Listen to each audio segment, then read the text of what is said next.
Episode 70. The Burning of the Gaspee. Deborah A. Halliday, February 2018.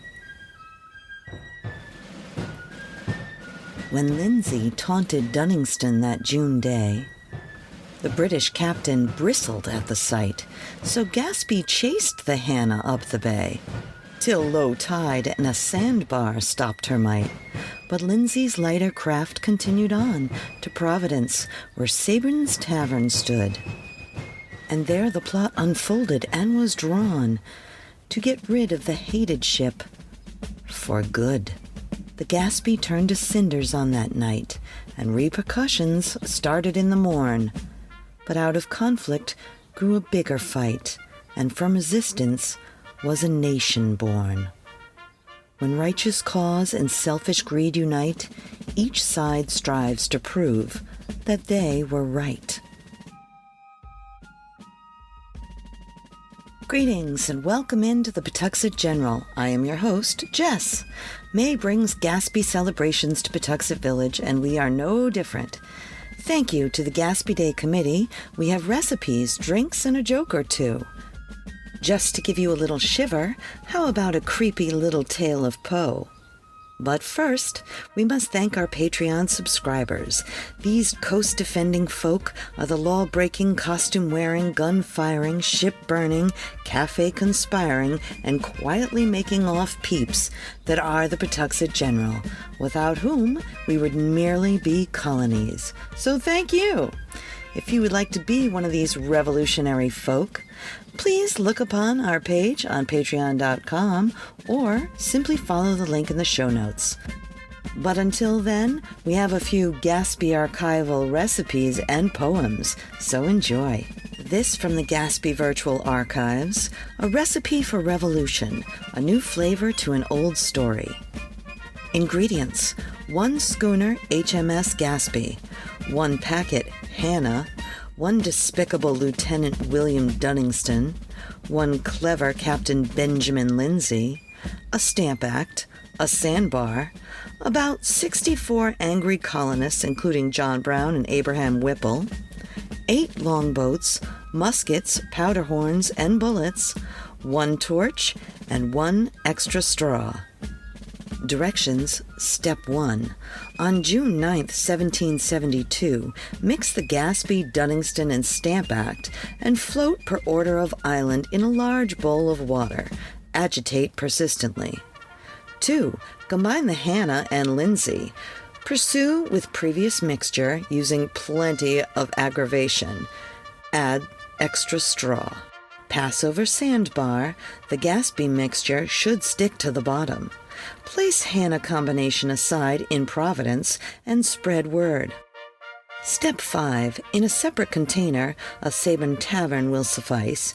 Mix angry colonists, brown bullets, and rum to taste. Inspire to action. Step 6. A few hours later, place the Gaspee mixture, which should be stuck on the Dunningston, and remove Dunningston and crew and bring ashore. Step 7. Ignite torch and light up Gaspee. Simmer slowly until nothing remains. Step 8. Keep colonists anonymous for years. And Step 9. For a topping, sift letters from House of Burgesses in Virginia through 13 colony correspondents. Gel for a year until it becomes the First Continental Congress. The yield: America's first blow for freedom.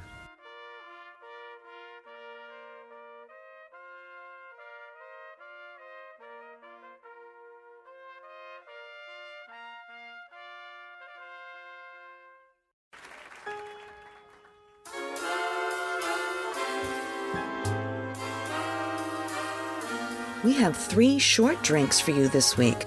Enjoy as cocktails or mocktails depending on how you fly, but here are your 3 drinks. And enjoy a sherry cobbler. For this you will need: 1. Fill half a tall glass with cracked ice. 2. Add a tablespoon of powdered sugar. 3. Add 1 sherry glass of sherry. 4. Serve with a spoon until glass is frosted. 5. Decorate with choice of sliced fruit, oranges, lemons, pineapples, cherries, etc. And 6, serve with a straw. Or if you wanted something even more simple, try a snaggery, made of red wine or fruit juice, take your pick, and soda water. But let's say you have a large group coming. You will need, for spiced cider punch, 1 gallon apple cider, 4 2-inch sticks of cinnamon, 1 tablespoon whole cloves, 1 tablespoon allspice, 3 lemons, and 3 oranges. Place the cider and spices in a large pot. Heat slowly, stirring often. Then, drain and chill. Add sliced fruit to float on top. It serves 25. So, for 25 or 3 or 1, enjoy these drinks and try out the molasses recipes. For molasses donuts, you will need 1/2 cup molasses, 1/4 cup sugar, 1/2 cup sour milk, 1 egg, 1 teaspoon soda, that's baking soda, 1/2 teaspoon ginger, 1 teaspoon salt, 1/2 teaspoon nutmeg, and 2 cups of flour, or just enough to handle easily. Fry in a hot fat at 380 degrees. Makes about 2 dozen donuts. Or you could try 1776 molasses dumplings. For those you will need 2 cups flour, 2 teaspoons fat, 1 teaspoon salt, 2 tablespoons cream of tartar, 1 teaspoon baking soda, and 3/4 of a cup of milk.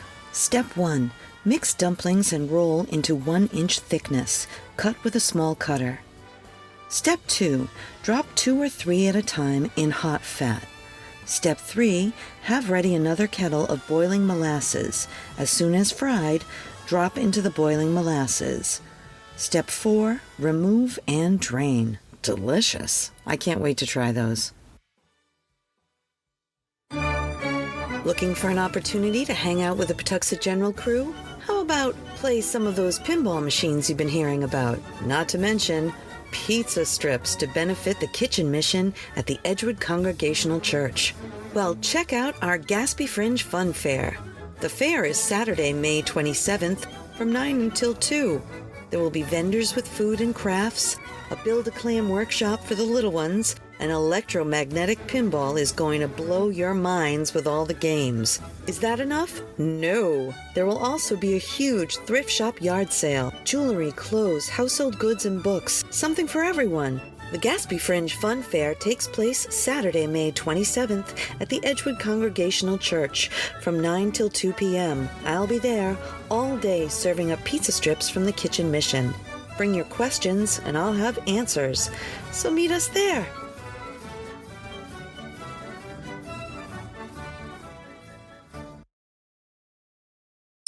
I want to tell you about my friend Mike and his electromagnetic pinball museum and restoration arcade. It's an all-inclusive place to relax and share anything related to modern pinball and arcade games. A group of pinball and arcade fans with an addiction to games of all kinds and Lego too. $10 gets you free play on pinball and arcade games all day. You can find them at 881 Main Street, Pawtucket, Rhode Island, or online at www.electromagneticpinballmuseum.com. And now, the ghost of Edgar Allan Poe in Providence.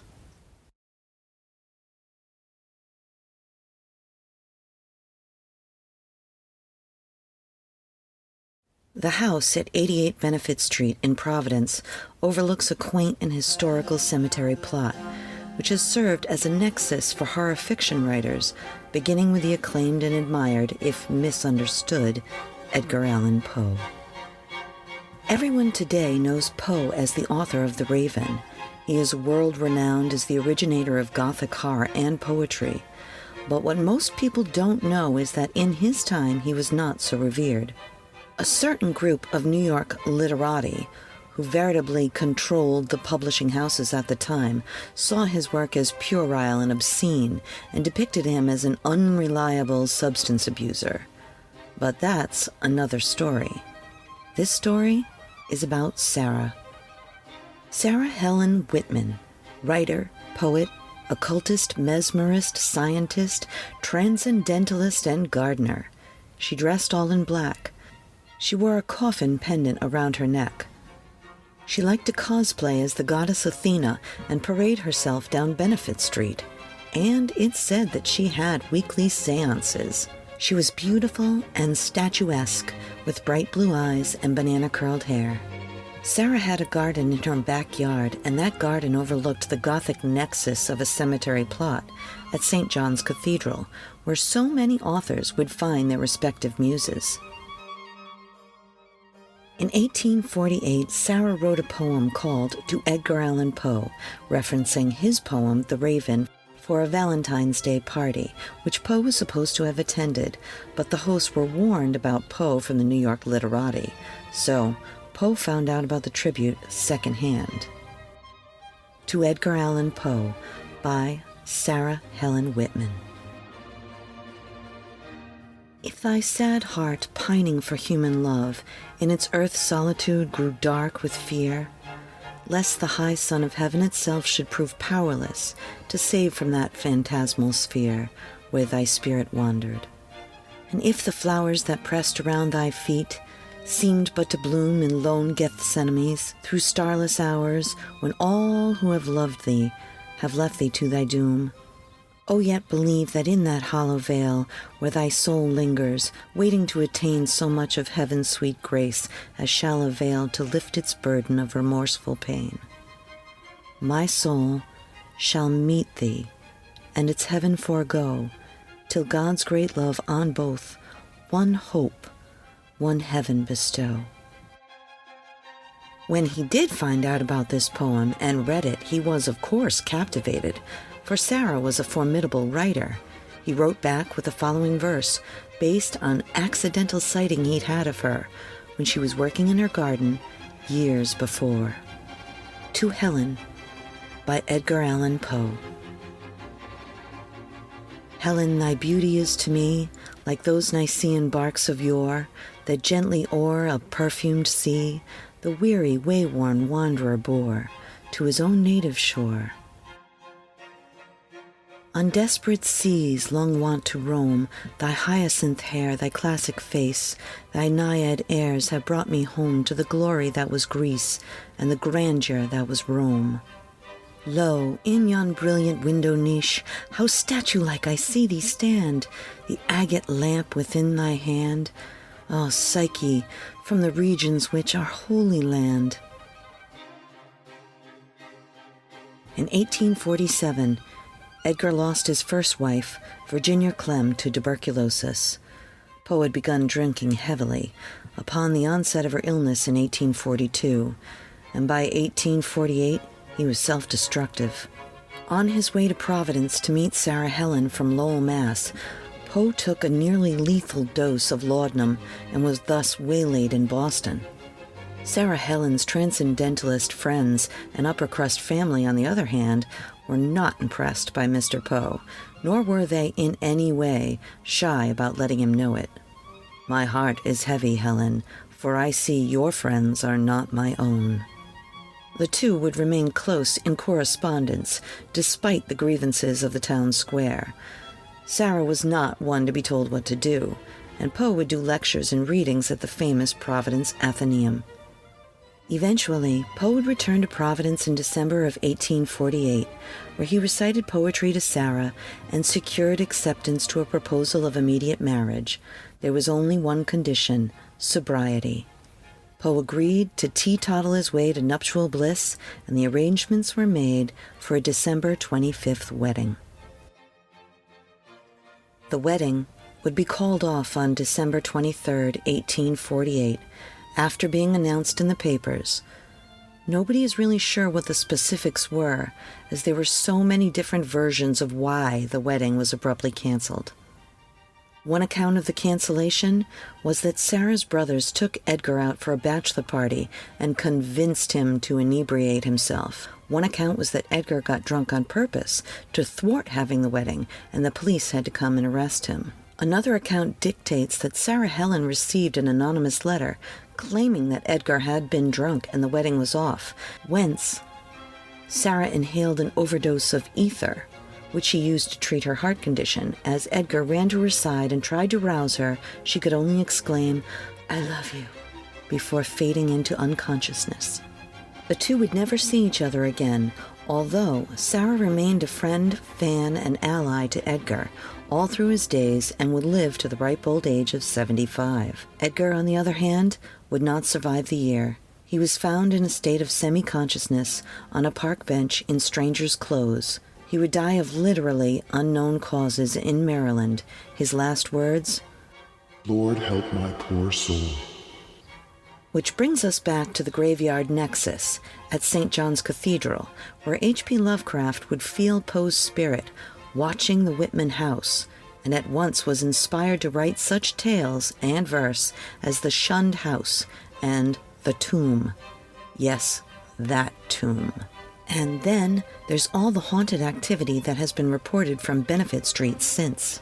For years, there have been reports of strange lights and sounds in the early morning hours when the misty old street is empty. Reports of footsteps rapidly running towards the house at 88 Benefit Street and stopping at her doorstep have been reported by several witnesses. Other witnesses have reported seeing the apparition of Edgar Allan Poe in the cemetery at St. John's Cathedral, or wandering confused in front of the Athenaeum. In another sighting, during the daytime, an early morning commuter came across a man dressed in ill-fitting shabby clothes, lying on the steps of the Providence Athenaeum. Concerned for the man's health and welfare, the Providence commuter roused the man to consciousness. The shabby man awoke, startled, and thanked the commuter profusely. He proclaimed, "Thank you for waking me. I was dreaming of the conqueror worm."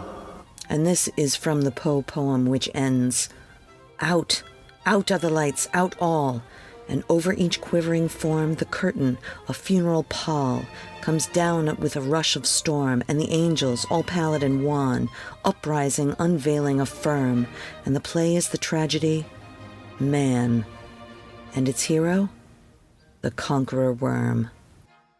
This commuter, disturbed by the bizarre behavior, left the shabby man who looked like Poe to resume his stupor, convinced that the man was mentally ill. At a safe distance, when he looked back over his shoulder, he watched the man slowly disappear into a mist on the empty Athenaeum steps. You can still see Poe and Whitman together today at the Providence Athenaeum on Benefit Street, where their portraits are displayed together, overlooking the literature that they loved.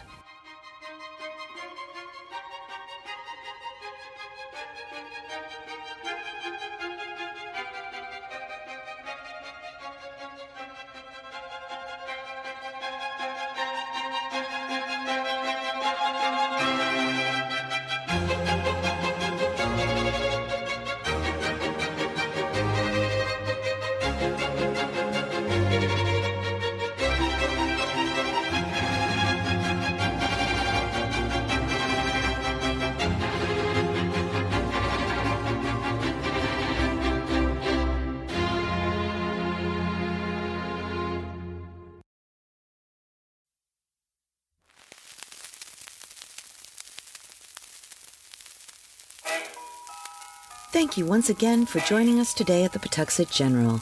Please join us at the Gaspee Fringe Fun Fair on Saturday the 27th of May at Edgewood Congregational Church, or at Emerald Frog, Reiki, and more on Sunday the 28th of May for baked goods, nuts, cheeses, and Gaspee fun.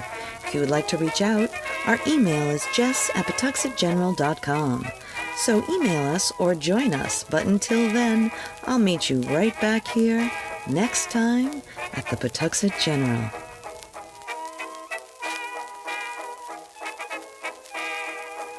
A Something for Posterity production, pre-recorded in Pawtuxet.